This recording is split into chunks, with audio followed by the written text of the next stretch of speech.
Hey guys, welcome back to another impressions video, a 2-for-1 here to talk about two games in a fantastic series that I really enjoyed, the Ys games. And here we have Ys I II Chronicles, a little bit of a mix. I played Ys I, as some of you may recall, a couple years ago, I think back in 2016 or 2017. I mentioned that I completed Ys I in my games I beat during that year. And the plan was to play Ys II right away, right after that, but obviously that never happened. I got sidetracked, played other things, and it wasn't until recently when I picked up where I left off and finally beat Ys II just recently. So finally decided to do a dedicated impressions video on both games. And I did play Ys I, if you guys recall, I did play that on the PlayStation Vita, the PSP digital version. Reason being, I do have obviously here the physical PSP version, but my PSP, it's broken. It has the battery bulge problem, so I have to get a new battery for it. So I played Ys I a couple years ago, the digital version, the digital PSP version on the Vita. But for Ys II, I played the Chronicles, I think Plus it's called, on Steam. So they're essentially the same game. The Steam version may have, it might have some extra options or settings that you can tweak. But that's basically the gist of the systems that I played these games on. So yeah, let's get started with just kind of like the fascination I have with the Ys series in terms of it's been a long-standing series of action RPGs. It's called like kind of like the grandfather of the action RPG genre, because these games were originally released, I believe, back in 1987 for obscure Japanese computer gaming systems, and as time went by, Ys I and II, they've been released for a multitude of systems and consoles, ranging from from the Sega Mega Drive to the TurboGrafx CD, to the PlayStation 2, I believe, to the Nintendo DS, Windows, PC, Steam, and obviously the PlayStation Portable. Again, this is right now, as of now, the ultimate way to play Ys I and II, in my opinion. The Chronicles version of the games, that again, you can easily get them on Steam nowadays, and you don't need a very powerful system, obviously, because these games are not very demanding. Obviously, they're very old school games, but story-wise, this is the area where this is the area where you truly have to play both games one right after the other. There's a reason why these games are packed in together, and that's kind of like where I made a mistake a couple years ago. I should have played right away, because Ys II, the events of Ys II happened right after basically right after the ending of Ys I. So there's a nice connection between the two games, which is something that cannot be said for most of the games in the Ys series. A lot of them can be treated as standalone stories or self-contained stories, if you will. There are a couple of references to older games and things like that, and some games try to tie in the lore and the universe a little bit here and there. But for the most part, to me, Ys I, Ys II, and Ys Origin, that's kind of like, to me, the compendium of the trilogy compendium, if you want to call them that, because those three games have the stories are linked pretty well. And as some of you guys may know, I already completed Ys Origins a couple years ago, and I absolutely loved that game. So having that knowledge of the events that happened in Ys Origin, in my opinion, made this very enjoyable, because I really wanted to see what happened in Ys I and II. Some people recommend playing Ys I, II, and then go back to Origins, which happens 700 years before the events of Ys I and II. But I think either way you do it, if you play these the three games, Origins, I and II, they have the best portion of the Ys franchise storyline, in my opinion. With that being said, Ys I introduces basically the long-standing protagonist of the series, Adol Christing, trying to investigate some weird events happening in the Asteria, I guess, region or country. There is a storm wall that has been affecting the area for a couple of months, and he gets swept, actually. His ship gets swept, and he gets washed ashore, and then he comes to find out there are some strange happenings in Asteria, like a lot of the silver artifacts from the island are disappearing. The silver production, which is kind of like the main economic part of that region, has come to a halt, and everything gets rumored that this dark character is behind all these strange happenings. So it's up to you to find out why this is happening, and of course, throughout your journey, you're gonna find that there's more than just that. You know, you get to learn a little bit about the story of the books of Ys, a little bit about the story of how the Ys universe came to be and all that. I'm not gonna spoil that, obviously. And as far as Ys 2, I'm not even gonna touch the story much at all, because that'll be spoiling the ending of Ys 1. As I mentioned, these games happen really back to back.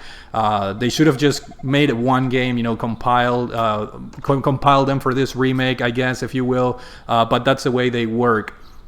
Now, going back to the graphics, even though these are like remakes of the original game, obviously these games look miles beyond better when compared to the original ones that were released in the late 80s. But these versions of Chronicles, Ys 1 and 2, they maintain that old school feeling and graphics with the sprite artwork. Very nice, very, very colorful, and very appropriate to give the game that retro vibe, and pay respect and pay homage to that to those early Ys roots, if you wanna call it that. You know, you have your top-down view pretty much, and you know, the sprite work is excellent in my opinion. And I really enjoyed how the Chronicles, the Ys 1 and 2 Chronicles, they have animated cutscenes. I think they add a lot to the immersion. There are not a whole lot of them, but they do have like intros and you know, the endings and all that. They have their own animated cutscenes. And also when you talk to NPCs, when you get to a town, they each one have their own like hand-drawn graphics, if you will. They look great, and they just add a little bit more to that immersion and that Japanese RPG look that we all enjoy from these games. Now, as far as the gameplay, or I guess I'll touch base with the soundtrack really quick, since that's an easy one. That's an easy point to discuss, both for Ys 1 and 2. The soundtrack in these games are amazing. They're perhaps, in my opinion, the strongest point. I mean, you can argue, you know, RPGs have a good story, good graphics, and all that. Soundtrack is also a key component of the Ys games, and Falcom, you know, the developer, they're well known for having excellent soundtracks in their games, and the Ys series in general, just not 1 and 2, are no exception to that rule. And there are some kick-ass, you know, guitar, fast-paced songs in this game that are just amazing. But there's also slower, mellow type of songs that, you know, when you're in a town talking to NPCs, you have a very nice mellow and slow-paced songs. And then when you go out in the field for battle, you know, you have your guitar solos and synthesizers, you know, rocking and pumping your blood, you know, to play the game and grind, because there's a lot of grinding in these games. But one cool thing that I found out, highly recommend. I don't know if Spotify or Apple Music, I know those are kind of like the two most popular music services, but I'm subscribed to the Google Play Music or YouTube Music services, and they have all of Nihon Falcom's Sound Team JDK. I think that's what the official artist it's called. They have all the soundtracks for the Ys games, for the Trails games. So if you guys have those services, it may be worth a shot to check that out online. I know I know for a fact I have my own playlist, my own, I call it the Nihon Falcom playlist, and I have a bunch of song selections from Ys Origins, Oath and Vilgana, Ys 1 and 2, and man, I'm telling you, those songs are amazing. And definitely one of the strongest points of these two games here, Ys 1 and 2, fantastic soundtrack. Now, focusing on the gameplay, that's an area where unfortunately a lot of people wave the white flag, and myself included. I actually played Ys 1 all the way back in the early 2000, like 2012 or 13. It was one of the first Steam games that I purchased when I got my old laptop, you know, some 10 years ago.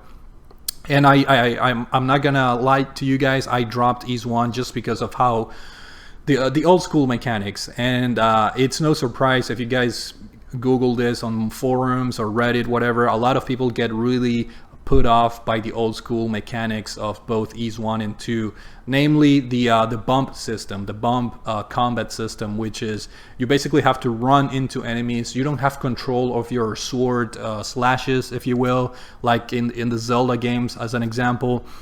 So you relied on this bump system that takes a while to get used to, because if you hit your enemies running straight on, they deal damage to you, and in order for you to deal damage to them is you have to hit them off center. So sometimes it's kind of hard to anticipate their movements, to anticipate the hitboxes and all that. So it can be very frustrating, especially early in the game, and unfortunately especially on Ease 1, which is obviously the first game that one is gonna play. No one's gonna play Ease 2 before Ease 1.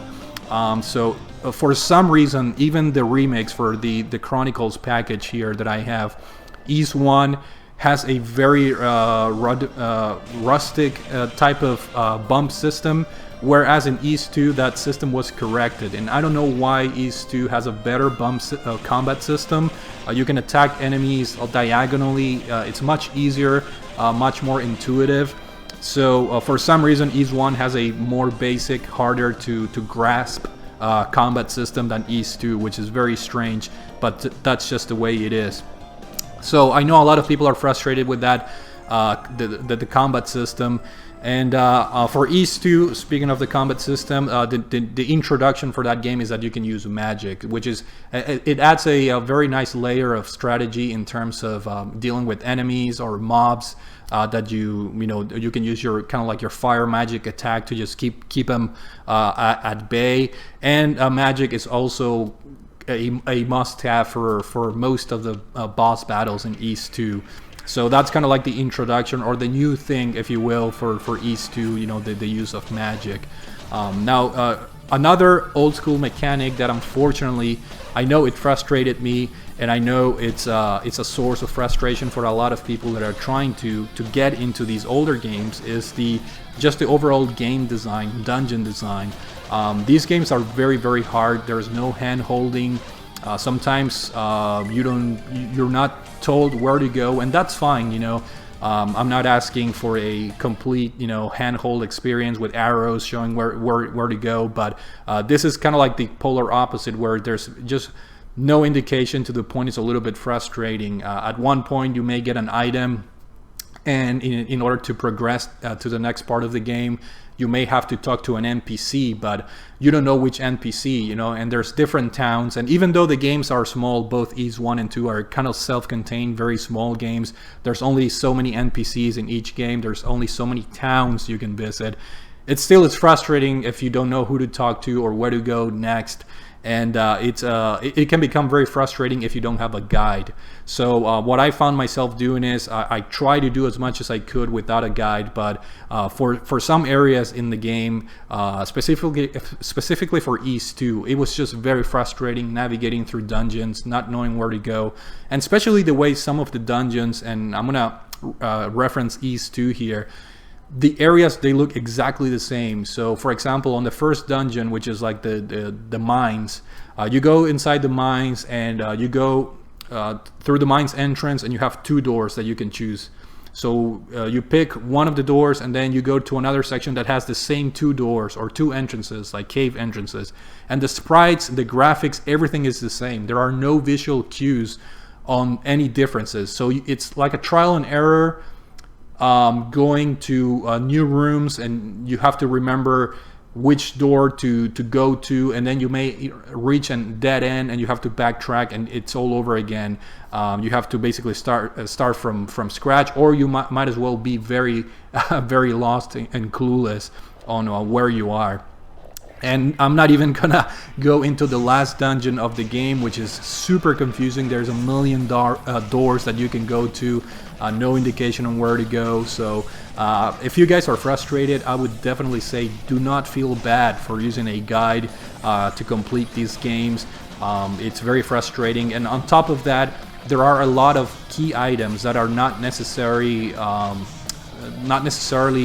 or mandatory to have them early in the game, but they help a lot to have early in the game. Certain weapons upgrades or armor upgrades or bracelets or things that you can equip that are very fundamental, that you get them as early as possible to help you in your quest.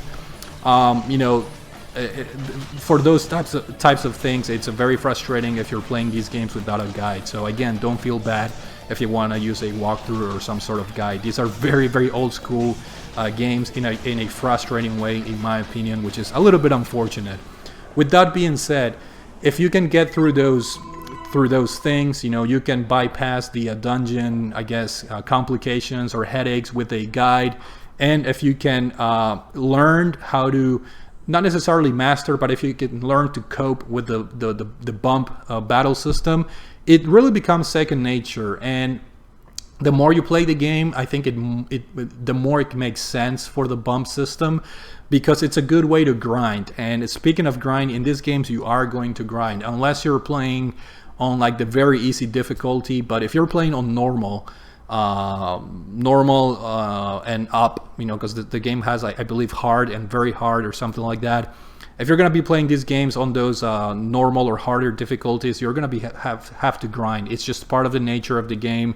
And that's where the bump system comes in really handy, because you can just run into enemies just back and forth, just every time you kill them. Obviously you get experience and gold. With gold you buy upgrades, with experience points you level up.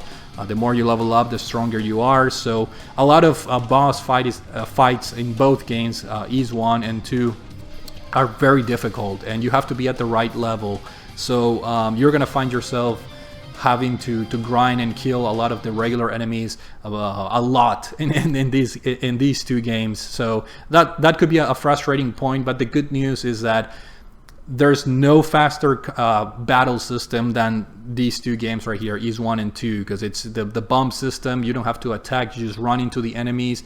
Once you're level up high enough, you can just basically run through them, you kill them, you collect your points, and rinse and repeat until you reach a desirable level.